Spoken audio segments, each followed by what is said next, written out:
আজি বতৰ ডাৱৰীয়া সেইকাৰণে আমি ফলিয়া মাৰিম। এইটো চাওক, এইটো দিছোঁ জিংক মেগনেছিয়াম ছালফেট, এইটো জিলিকি আছে। এইটো আপোনাক দেখাই দিছোঁ, এইটো চকচকীয়া মেগনেছিয়াম ছালফেট, ডাঙৰ ডাঙৰ দানা, ভাল ৰেপুটেড কোম্পানীৰ পৰা ল'ব মেগনেছিয়াম ছালফেট। এতিয়া দিব ইয়াতে 2 কেজি ইউৰিয়া মিলাব তাৰ লগত,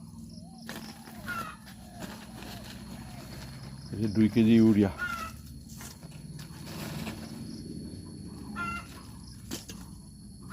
তাৰপিছত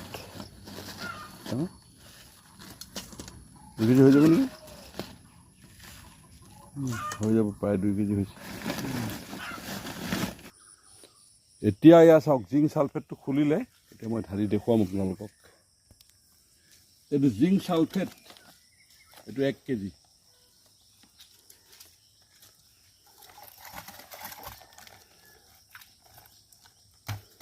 দুশ লিটাৰ পানীত 1 কেজি জিংক ছালফেট আৰু 2 কেজি ইউৰিয়া আৰু 1 কেজি মেগনেছিয়াম ছালফেট। আজি পটাছ নাই দিয়া, আমি ধুই পেলাই দি দিব। এনেকৈ দিব অক্সিজেন, হেৰিটো আপোনাৰ যিটো আমাৰ নাইট্ৰজেন কমিছে, জুন জুলাইত যিহেতু আমি সাৰ নামাৰোঁ, বৰষুণ বেছি, এতিয়াতো আহি যাব। যদি জিংক কমিছে, জিংকৰটো ডেফিচিয়েঞ্চি পূৰা হ'ব, মেগনেছিয়াম কমিছে, মেগনেছিয়ামৰ ডেফিচিয়েঞ্চি পূৰা হৈ যাব। এনেকৈ বছৰত দুবাৰহে মাৰিব লাগে। এতিয়া আমি জুন মাহত এবাৰ মাৰিলোঁ, জুলাই 10-12 দিনত এবাৰ মাৰিম, বা 15 দিনৰ ভিতৰত আৰু এবাৰ মাৰিম।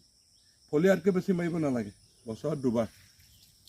যদি কিবা কমিছে, চিণ্ড্ৰমটো যদি ওলাই যায়, এতিয়া জিংক কমিছে, এতিয়া জিংক ছালফেট মাৰিব লাগিব। যদি মেগনেছিয়াম কমিছে, মেগনেছিয়াম ছালফেট মাৰিব লাগিব। এইবোৰ পাত্ৰবোৰ লগালে, ধুই দিব লগালে ইউৰিয়া ফুটি যায়।